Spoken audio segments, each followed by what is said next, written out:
Alright, so this video is just going to be a quick review of what we've talked about in sections 5.2 through 5.4. Right, we're going to talk about the main differences between these. So the first one we're going to discuss is perpendicular bisectors. So now remember, when we're talking about perpendicular bisectors, this is bisecting our sides, and it does not have to go through, pass through our vertex. All right, so the perpendicular bisector is where we create the circumcenter, and this is where we are passing through the sides, or we're bisecting the sides of our triangle, and it does not have to go through the opposite vertex. So that's the difference between the perpendicular bisector and all the other three. Every of these other three, angle bisectors, medians, and altitudes, they all have to pass through the vertex. In a perpendicular bisector, or the circumcenter, we are just simply bisecting the sides of the triangle, and it does not have to pass through a vertex. And now remember, the main characteristic that we learned about this is when we bisect the sides, it's the same distance to all three of our vertices. So this point here is our circumcenter. It's where all three of our perpendicular bisectors intersect.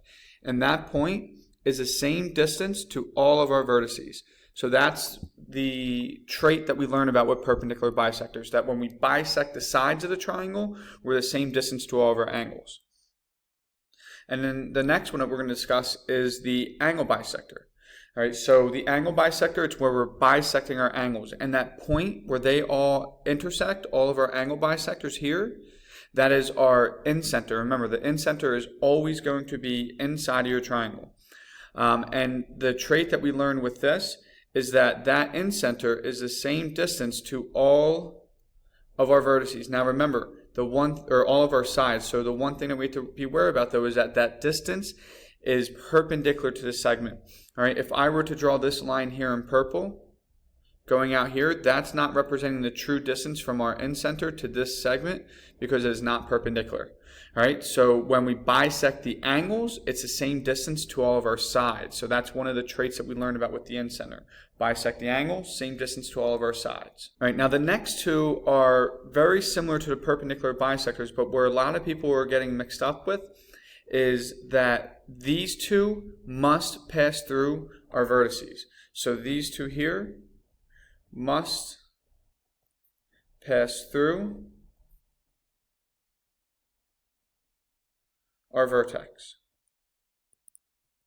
All right, because for our medians, it's very similar to perpendicular bisectors, in which it's going to be bisecting the sides of a triangle, but it starts from our vertex. So it goes from our vertex to the midpoint of the other side, from our vertex to the midpoint of the other side, and then from our vertex to the midpoint of the other side. So our median must pass through our vertex. So it's a line that goes from our vertex to the midpoint of the other side. And one of the traits that we learned for this is the formula, where if I were to label these A, B, C, and let's just label this point D, and we'll label our centroid point E. All right, that's just here. So the formula that we learn is the distance from our vertex to our centroid, so CE, is equal to 2/3 of the entire segment, CD. So it's equal to 2/3 of the entire segment.